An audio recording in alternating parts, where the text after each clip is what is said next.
Before we start, please don't forget to like and subscribe. The storm outside had turned our neighborhood into a blur of slick black pavement and shivering trees. Rain pelted the roof as I stepped into my house. Quiet, calm, a little too calm. I didn't call out her name, didn't hang up my coat. I just walked straight to the bedroom. The second the door swung open, time slowed. Melissa was there, my wife. Her hair messy, skin flushed, body pressed up against a man I'd never seen before but instantly knew far too much about. She gasped. The man didn't. He sat up slowly, his bare chest rising as he grinned. "Guess you're home early, huh?" His voice was slick, like he practiced charming judges and scaring teenagers in a courtroom. He didn't flinch, didn't apologize, just looked me up and down like I was the help who had interrupted. "You must be Jake, Melissa's husband," he said, reaching calmly for his watch on my nightstand. "You're a little quieter than I expected." I stepped forward. Just one step. Enough for the door to shut behind me. "And you must be the man who thinks he's untouchable," I said flatly. His grin didn't move. "That depends. You planning to make this physical? That'd be a mistake. I'm a state prosecutor. You lay a finger on me, and you'll be the one doing push-ups in county lockup." Melissa was frozen. Sheets pulled to her chest, eyes wide, mascara streaking like the storm outside. I tilted my head. "Relax. I'm not going to touch you." He shrugged. "Smart man. Then I guess we're done here." I raised an eyebrow. "We're not." He paused. I reached into my jacket pocket and pulled out my phone. Opened a folder. Turned the screen toward him. His eyes flicked down. The image on the screen showed him entering my house 3 days ago, kissing Melissa just inside the hallway. He blinked. Then another video. Bedroom. Different day. Different angle. The color drained from his face. I had cameras installed 2 weeks ago. Didn't mention them. Didn't need to. But here's the part you'll really enjoy. I tapped the screen once more. "Your wife already saw all of this." His mouth opened, but no words came out. "She didn't take it well?" I continued. "Said something about divorce, full custody, and letting the bar association handle what comes next." Now the panic hit. Fast. He jumped from the bed like he'd been electrocuted, yanking his pants on with clumsy hands. "You're bluffing." "I wish I was." She wasn't supposed to." "How did she?" He stopped, breathing hard, eyes darting like a cornered animal. "You sent it to her?" I nodded. "Last night. Anonymous. Just wanted her to know where her husband spends his Tuesdays." He turned to Melissa, who hadn't moved. "You didn't tell me he was—" "I didn't know," she cried. "Jake, please, I didn't think. That's obvious," I muttered. The man cursed under his breath and yanked his shirt over his head. "Listen," he said, his voice shaking now. "All that courtroom swagger gone. You don't want to mess with me. You think this is over, but you've made a real enemy." I smiled just slightly. "No, I think you already did." He stared at me, stunned. Then, without another word, he bolted. The door slammed behind him. And suddenly, the only sound left in the room was the storm and Melissa's shaky breathing. I didn't move, just stood there, staring down at her. Melissa sat hunched on the edge of the bed, my bed, wrapped in a bedsheet like it was armor. Her back trembled. She wiped at her face with the heel of her palm, smudging mascara into a dark, war paint blur across her cheekbones. "You weren't supposed to come home today," she whispered. "I thought you had that site inspection in Macon." "Yeah," I said. "I did. Finished early." She tried to laugh. It came out like a cough. "Of course you did." I watched her pick at the edge of the sheet like a nervous child. Then suddenly, her voice cracked open. "Jake, please, it wasn't like that." "Wasn't like what?" Her lips parted, but she stalled. Then, eyes darting up to mine, she spoke fast, desperate. "It didn't mean anything. I swear to you. I don't even know why I did it. It was just stupid. It was just excitement. That's all." "Excitement," I repeated quietly, like I was testing the weight of the word. She nodded too fast, too eagerly. "Yes, that's all it was. He flattered me. He made me feel something I hadn't felt in a while. And I don't know, I didn't plan it. I didn't want to ruin us. I swear to God, Jake, I never meant for it to go that far." She was crying now, fully, hands shaking, voice unraveling. "I made a mistake, a horrible, awful mistake. And I hate myself for it. Please believe that." I didn't believe her. Not because I thought she was lying, but because mistake didn't fit the way she had giggled on that video. How many times had he come here? How many afternoons had I been out working while she was pulling those blinds shut? You know what's crazy, Melissa? I said, stepping a little closer. You're not even apologizing for doing it. You're apologizing for getting caught. She shook her head. No, that's not true. Jake, I swear to you. You swear a lot for someone who lies this easily. Her hands dropped into her lap. She looked so small. I wanted to feel something, some twist of pity or rage or even heartbreak. But I felt nothing. Just a clear, cold emptiness settling into place. She took a breath, her tone softening like it used to when she wanted to win a fight. Can we just talk? Please? We've been through worse things, haven't we? Remember when you lost your job at Monroe? We barely made rent, and I stayed. I was here for that. Doesn't that count for anything? Yeah, I said. You stayed. I thought that meant something. Guess I was wrong about that, too. She stood up then, wrapped tight in that sheet like it could still protect her from the truth. Are you really going to throw 8 years away over one mistake? I turned toward the closet, pulled out a suitcase, and dropped it on the bed beside her. I'm not throwing anything, I said calmly. I'm asking you to pack it. Her jaw dropped open. You're kicking me out? No, I said. I'm asking you to leave. Jake, I mean it. You want excitement? I looked her dead in the eyes. Then I want to feel excitement when you pack your things and leave. The air sucked out of the room. She clutched the sheet tighter, like she might fall apart without it. Where would I even go? I shrugged. Wherever he is. He's not answering his phone right now, but I'm sure he'll come around when the bar investigation cools off. Her mouth opened, closed. She had no words. Just a raw, silent ache in her stare. The rest happened slowly. She pulled clothes off hangers, folded them into the suitcase in silence. Her hands moved like they belonged to someone else, jerky, stiff. Every few minutes she paused and looked at me, like she wanted me to say something, stop her, offer some kind of mercy. I didn't. Not once. By the time she zipped the suitcase shut, the sun had dipped below the blinds and painted the living room in long gray shadows. She wheeled it out quietly, heels clacking against the hardwood. Stopped at the door.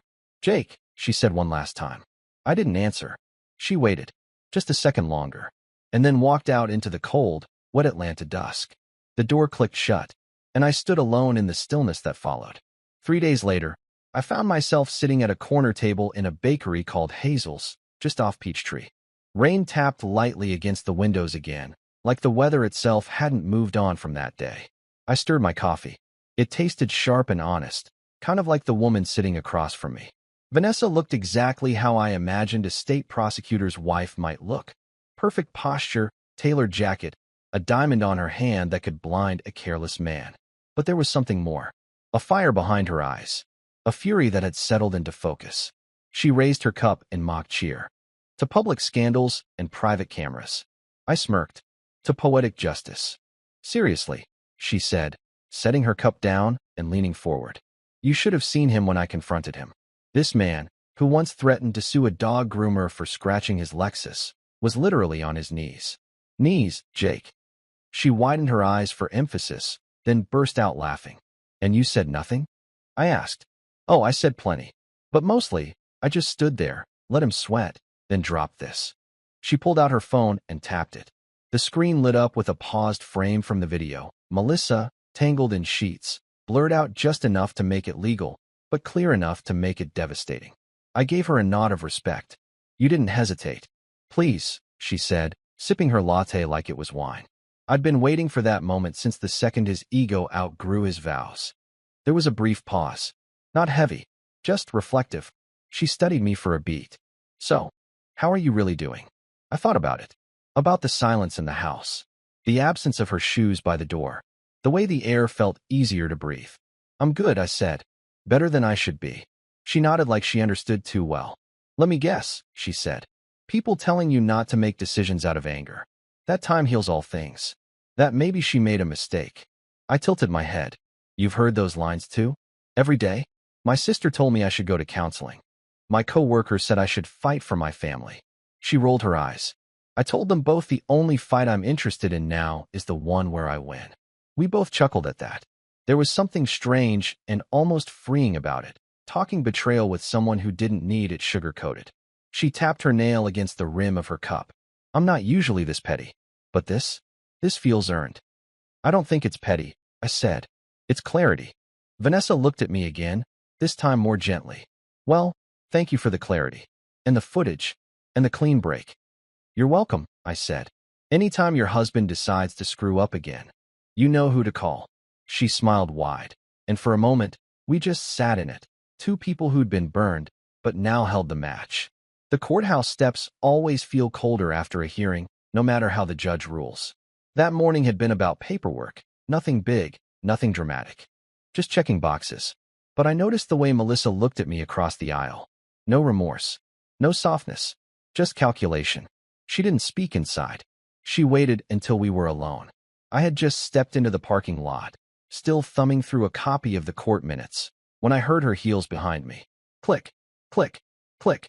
Slower than usual. The sound of someone about to deliver a performance. Jake, she called out. I turned. Melissa stood by her silver car, arms folded over her chest, lips curled into a sharp little smile. That familiar expression she used to flash when she thought she had the upper hand. You look like you've lost weight, she said. Stress catching up to you? I didn't answer. Just let the silence settle.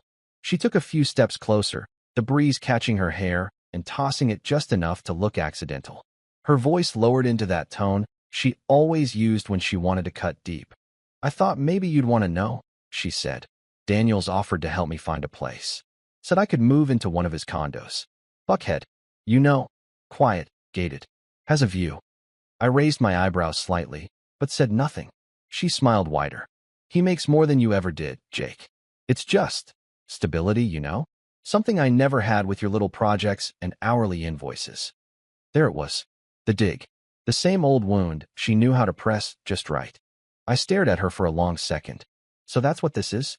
You're chasing condos now? I'm chasing a future, she snapped. You think this is hard for me? You think you're punishing me? I took a slow step closer until I could see the edge in her eyes that the smirk was trying to hide.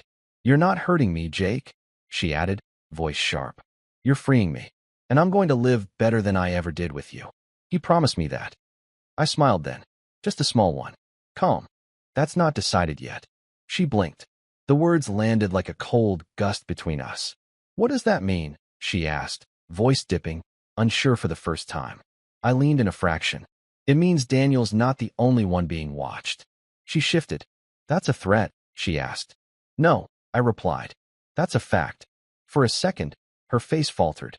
Not enough for a stranger to notice. But I saw it. The drop in her expression, the flash of unease behind her mascara and arrogance. I turned and walked to my truck. Keys already in hand. Behind me, she called out again. But her voice had changed. No longer smug. Jake, what are you doing? I didn't answer. The sound of the door unlocking was louder than her question. I climbed in and shut the door gently. Not a slam, just quiet finality. From the driver's seat, I glanced once in the rearview mirror. She was still standing there, framed in the space between her car and mine, suddenly looking smaller than she had minutes ago.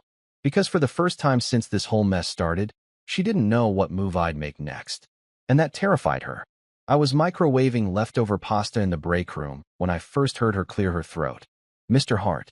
I turned, startled by how soft the voice was. She stood in the doorway like she wasn't sure if she was allowed to be there. Young, maybe mid-20s. Long sleeves despite the warmth, fidgeting with a folder tucked against her chest. I'd seen her around the firm, interning with admin, I think. But we'd never spoken beyond passing hellos. Yeah, I said, offering a polite smile. Just Jake's fine. You're Clara, right? She nodded. Didn't move.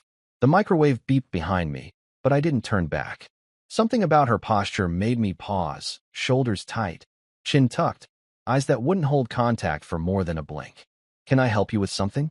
I wasn't sure if I should say anything, she whispered. But I saw your name on the court document you left on your desk this morning. I wasn't trying to read it. I was just dropping off the forms Mr. Dillon requested. I nodded slowly, still trying to piece it together. Her voice wavered. Is it about Daniel Mathers? My stomach sank. I hadn't said his name aloud in days. I hadn't needed to. But hearing it come out of her mouth made my blood cool instantly. Yes, I said. It is. She hesitated, then crossed the room like her legs were moving against orders. She set the folder on the counter and folded her arms across her stomach like she needed something to hold. I used to work for the Attorney General's office, she said. 2 summers ago. I was just an intern, unpaid, but he noticed me. I didn't say a word. Clara took a shaky breath. It started with compliments, then offers to mentor me. We went for coffee once, then drinks. A few weeks later, he asked if I'd like to come with him to Barcelona. Said he was speaking at a legal conference. Told me I could sit in, learn something, see the world. I paid for my own ticket. I clenched my jaw, already sensing where this was going. We got there, and the conference didn't exist, she said, her voice cracking. He told me plans changed. Said we should just enjoy the time. Then he started using my card for things. Room upgrades, restaurant bills. Said he'd wire me the money when we got back. I stared at her, stunned. And then, I asked. Clara's eyes welled up. She quickly looked away, blinking hard. Then I woke up one morning, and he was gone. Just gone. Took my passport by mistake, so I had to spend 3 extra days at the embassy trying to get home. The room went still. He blocked me on everything, she added. Social, email, phone. And when I tried to talk to someone at the office, they shut it down. Said there was no proof. Said I should be careful with stories like that. I just gave up. She looked down at her hands. I heard about your case. I wasn't going to say anything, but I stepped forward quietly. Clara, why are you telling me this? Because you're the first person who didn't sound scared of him, she whispered. For a long moment, the only sound in the room was the hum of the vending machine. Then I pulled out a chair. Sit, I said gently. She looked startled, but obeyed. I didn't press her with more questions. I didn't need to. I could see it in her. The shame she didn't earn, the fear that had kept her quiet, and the tiny spark of hope she was barely letting herself feel. You're not alone now, I said, steady and firm. We're going to do something about this. Her lips quivered, and she nodded, a silent tear slipping down her cheek. And inside me, the storm that had been brewing finally found its lightning. The law office was tucked between a boutique coffee shop and an old bookstore on Peachtree. It didn't look like much from the outside, just another brass nameplate on the door, but inside, the walls were lined with framed certifications and case wins. Everything about the place felt sharp, focused, and built for battle. I sat across from Erin Tran, the kind of lawyer who didn't waste words. Her hair was tied back tight, her blazer pressed to the inch, and the look in her eyes said she'd already read everything I gave her twice before I walked in the room. Clara's affidavit is solid, she said, flipping a page. We've got timestamps from her boarding pass, receipts from her credit card, text exchanges confirming her arrangements with Mathers, and this? She tapped the statement Clara had written in her own hand. This reads like someone who has nothing left to protect. I nodded. Because she doesn't. Erin leaned back, tapping her pen against the folder. We'll start by filing a complaint with the State Bar and the Ethics Committee. That'll trigger a preliminary review. If they even glance at these records, they'll open an investigation. And if they don't? I asked. Her eyes sharpened. Then we go public. I slid a thumb drive across the table. There's more, I said. Other girls. Maybe not as bad. Maybe worse. A few anonymous notes Clara says she received after word got around that she was involved with him. Women who didn't speak up. Who still won't. Erin picked it up slowly. This guy's been protected for a long time, she said. But not anymore. She gave a tight nod. Once this hits the wire, it moves fast. His name's too high profile. The public's tired of wolves in suits. She stood and walked the folder to a locked cabinet, securing it like a weapon. By the time I left the office, the clouds had broken. For the first time in weeks, Atlanta's sky showed light. I walked the streets with something simmering just beneath my skin. Not rage, exactly, but something deeper. Purpose. 3 days later, it began. The first headline popped up on my phone while I was drinking coffee at my desk. State prosecutor under investigation for alleged misconduct involving former intern. By noon, it was everywhere. News stations, social feeds, podcasts.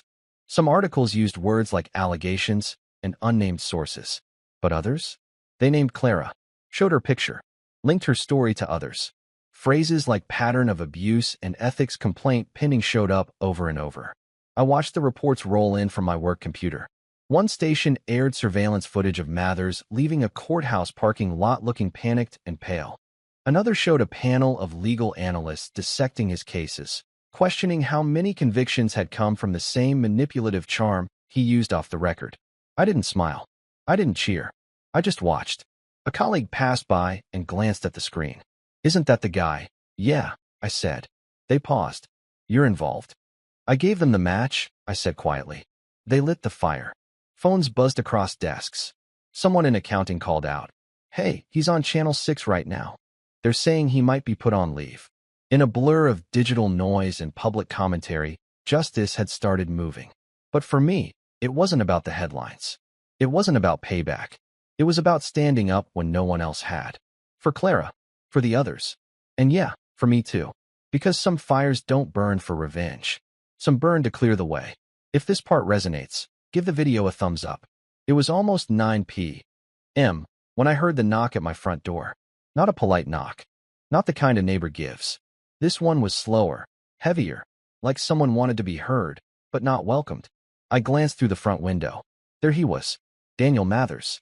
Still in a tailored suit, though the jacket hung off his shoulders like it had lost its shape. His tie was loose. Face pale, but jaw locked in the same smug angle he'd worn the day I found him in my bedroom. I opened the door, but didn't step outside. Jake, he said. Got a minute? I didn't answer. Just stood there, watching him. Let the silence force him to work for it. He gave a sharp exhale. I figured you'd be feeling pretty good about yourself right now. I leaned against the doorframe. Is that what you came here to say? No, he said. I came to remind you what you're playing with. I tilted my head slightly. You think this city wants a scandal like this at the top of the food chain? He asked. You think the press is going to keep loving Clara when they realize she followed me halfway across the world on her own dime? She was invited, I said calmly, and left behind. His eyes narrowed. You don't know how this game works. I know enough, I replied. I know what kind of man hides behind threats when his mask falls off. He took a step forward, lowering his voice. You've made enemies you can't even see, Jake. This little crusade you're on, it doesn't end with justice. It ends with regret. Yours. I almost laughed. Instead, I folded my arms and asked, Are you threatening me in front of my own house? I'm telling you to back off, he said, trying to sound composed. For your own sake. My office still has power, and I still have friends. I let that hang in the air for a second. Then I stepped fully out onto the porch. No, I said, voice low. What you have is a trail of people you stepped on, lied to, and discarded. And now you've got a mirror in your face. That's not my fault. That's yours. He blinked, stunned for just a moment. I walked past him, down the porch steps, letting the chill night air fill the space between us. You've already taken enough from others, I said. You're not taking silence too. He looked like he wanted to fire back. But no words came. Just a long, bitter stare. And I saw it. What he was really scared of. Not jail. Not exposure. But losing the one thing he had always relied on. Fear. He turned, finally, with a muttered curse under his breath. Started down the sidewalk. You forgot something, I called out. He paused, not looking back. My front door, I said. You're never welcome here again. He kept walking. By the time his car pulled away from the curb, the street had gone still again. Porch lights flickered in the distance. A dog barked a few houses down. I stood there for another minute, just breathing. Not angry, not shaken, just steady. He came to scare me. But what he didn't know was that fear had already moved out of this house, along with everything else that didn't belong. It was a quiet Sunday morning when I saw Clara again.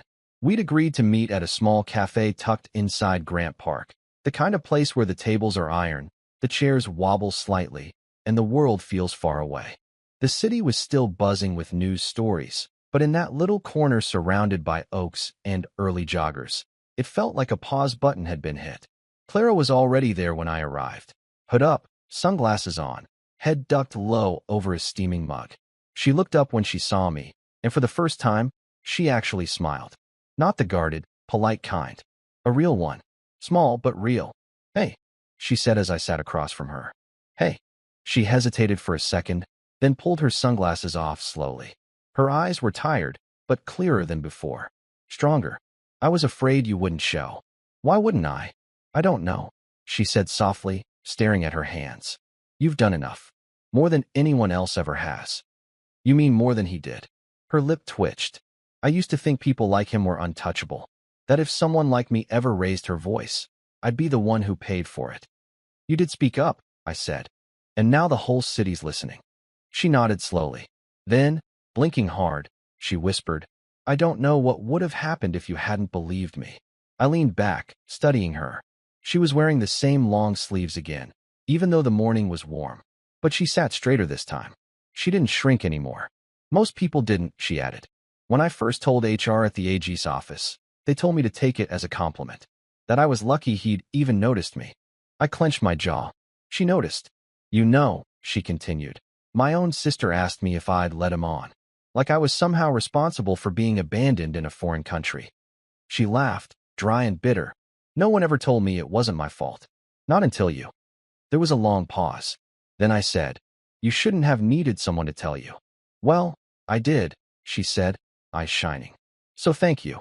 I looked down for a second, then back at her. Let's just say I owed someone. She tilted her head. You don't strike me as the guilt-driven type. It's not guilt, I said. It's something else. I didn't explain it further, but I saw the curiosity flicker in her eyes. She didn't press. We sat there for a few minutes in comfortable quiet. The kind of silence that doesn't need filling. People passed us by, dog walkers, cyclists, a dad chasing a toddler with a runaway juice pouch. But in that small circle of stillness, it felt like something had finally leveled out. You think he'll really go down for it? She asked, not looking at me. I think the truth's loud now, I said. And once people hear it, it's hard to pretend they didn't. She nodded. I still get scared. Like it's all gonna flip and somehow I'll be the one on trial. That's how he wanted you to feel. She looked at me. And you?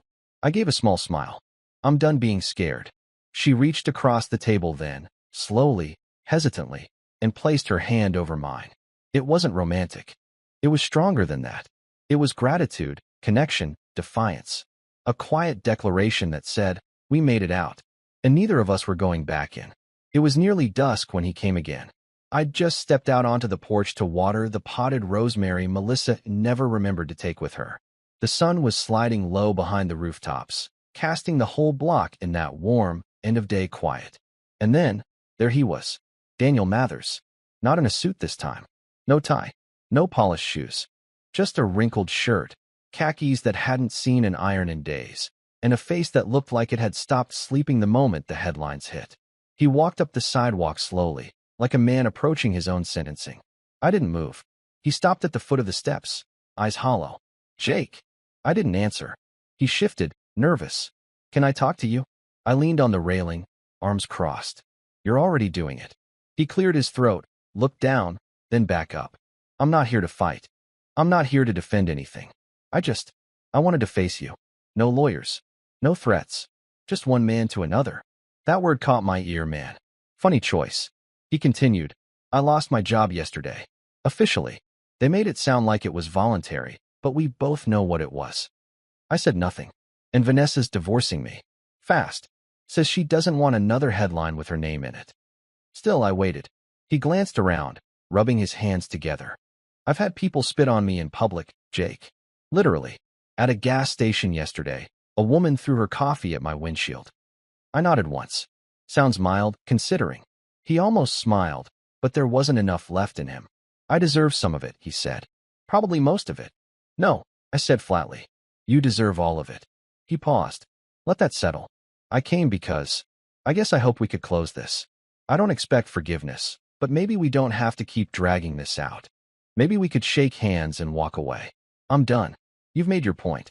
He extended a hand, stiff and awkward, as if even he didn't believe in what he was offering. I stared at it for a long moment, then looked him straight in the eye. This isn't about hate, Daniel. He froze, still holding his hand out.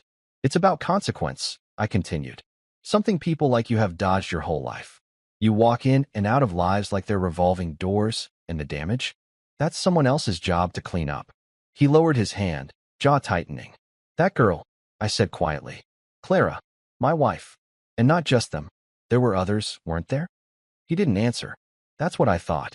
I stepped down one step, not to intimidate, but to end it clearly, with no doubt. All of you thought no one was watching. That your names were too important, your suits too clean, your records too polished. But people were watching. I was. And now the whole city is. He swallowed hard. I'm not here to punish you, I said. Life's already taking care of that. I'm just making sure you don't skip the part where you feel it. He didn't argue, didn't plead. He just nodded. A slow, quiet nod. like a man finally realizing he'd stepped off a cliff a long time ago and only just now hit the ground. Then he turned and walked back the way he came. No threats, no smugness, just the slow shuffle of a man who used to be feared and now wasn't even worth being hated. I stepped back inside, shut the door behind me, and locked it. Not out of fear, out of finality. That chapter was done, and no matter how many times he knocked, it would never open again. The knock came just after midnight. Not soft, not patient. I was in the kitchen, pouring a glass of water when the first bang rattled the door. Then came another, faster, louder, desperate. I didn't have to check the peephole. I already knew. Melissa. Her voice cracked through the wood like a fire alarm. Jake. Open the door. I stood still, the glass cold in my hand. I know you're in there. I saw the lights on. Don't ignore me. More pounding. Then the voice I hadn't heard in weeks. Not like this. Angry. Panicked. Hurt. You ruined everything, she screamed. Do you get that? You ruined my life. I walked to the door, but didn't unlock it. She kept going, words tumbling over each other. I lost everything because of you. Daniel won't even answer my calls. Vanessa's cutting me out of the apartment deal. Everyone thinks I'm trash now. Is that what you wanted? I placed my palm gently against the door. Not to open it, just to feel how far away she really was. You said you loved me, she continued, voice breaking. You said you'd never give up on us. I finally spoke, my voice low but clear. And I didn't. You gave up first. Silence for a second, then a soft, bitter laugh from the other side. Oh, so now you're the victim? Mr. Loyal Husband? You think being boring and predictable makes you a saint? No, I said. But being loyal, being consistent, being there, should have meant something. And you threw it away. Her voice dropped to a whisper. I made a mistake. No, I cut in. You made a choice. And so did I. She went quiet again. Then the sobbing started. Not performative. Not fake. Real. The kind that made your stomach twist if you weren't already hollowed out. But I didn't open the door. I just let it echo down the hallway, mixing with the rain beginning to fall again outside. Eventually, the banging stopped. So did her crying. And then I heard the quiet drag of a suitcase rolling away. I didn't look through the window. Didn't watch her leave. I just stood there, hand still on the door. The house was still. And so was I. 3 days passed. The house was quiet now, cleaner, lighter. No tension in the walls. No shadow of footsteps that used to walk out halfway through conversations. Just me, my coffee mug, and the sound of wind moving gently through the trees outside. I was on the porch, fixing a loose hinge on the railing when I heard the light tread of footsteps on the walkway. Not the heavy stomp of someone angry. This was different. I looked up. Clara. She was wearing a sundress. Vibrant blue, loose curls pulled back, face glowing like she'd finally had a full night's sleep. She stood at the bottom of my steps, smiling in a way that felt unforced, open, honest. Hey, she said, a little shy, like this wasn't her usual kind of move. I leaned against the post, surprised but not unsettled. Hey yourself. She gestured to the porch. You always out here fixing something? Occupational habit, I said with a smile. Can't sit still too long. She climbed one step, then another. I was wondering if maybe you'd like to go out tonight. My eyebrows lifted slightly. A date. If you want to call it that, she said with a grin. Or just two people who've been through hell sharing dinner without ghosts at the table. I chuckled. I like that better. Her smile deepened. Good. I found a spot downtown. Outdoor seating, no TV screens, no ties required. I looked at her for a long second. The past weeks had felt like a war I hadn't trained for. But standing there, seeing her like this, free, lighter, it felt like something had been won. Give me 10 minutes, I said. Dinner was easy. That's the best word for it. Easy. She told me about her brother who builds guitars in North Carolina. I told her about my first job framing houses and how I once nailed my own glove to a beam by accident. She laughed so hard she nearly knocked over her drink. And that sound, her laughing, unguarded, it didn't fix everything. But it reminded me why I'd fought. As the check came and the candles burned low, she leaned forward, eyes soft. You know, she said, you didn't just stand up for me. You gave me back my voice. I met her gaze and answered quietly. Sometimes, fighting back means helping someone else stand again. We didn't rush to leave. We just sat there, letting the city hum around us, breathing in something neither of us had in a while. Hope. That was the end of my story. Clara could have stayed silent like so many before her, but she didn't. She stepped forward, even when the system had failed her once. Tell me honestly, did she do the right thing? Or would you have walked away? Let me know in the comments. And if this story hit you somewhere deep, hit that like button and subscribe for more. Don't want the help and you can't force your beliefs and project that on someone that thinks something totally different. And it's okay to have those different views. It's why the world goes round, But if you don't align in the same values and morals and things at your core, then it's okay to realize that this life is so short and you should go and find the people that do align with what you really believe in. And I think sometimes there's so much going on that you can be blinded by so many other things that if you don't stop and think about what someone's true values and morals are and how they want to live their life, so much other things are going on. So I don't blame people that don't really stop and think about those things. I mean, those are some of the lessons that I would teach my kids when they're looking for friends and partners and relationships. Mm-hmm. Yeah, you can't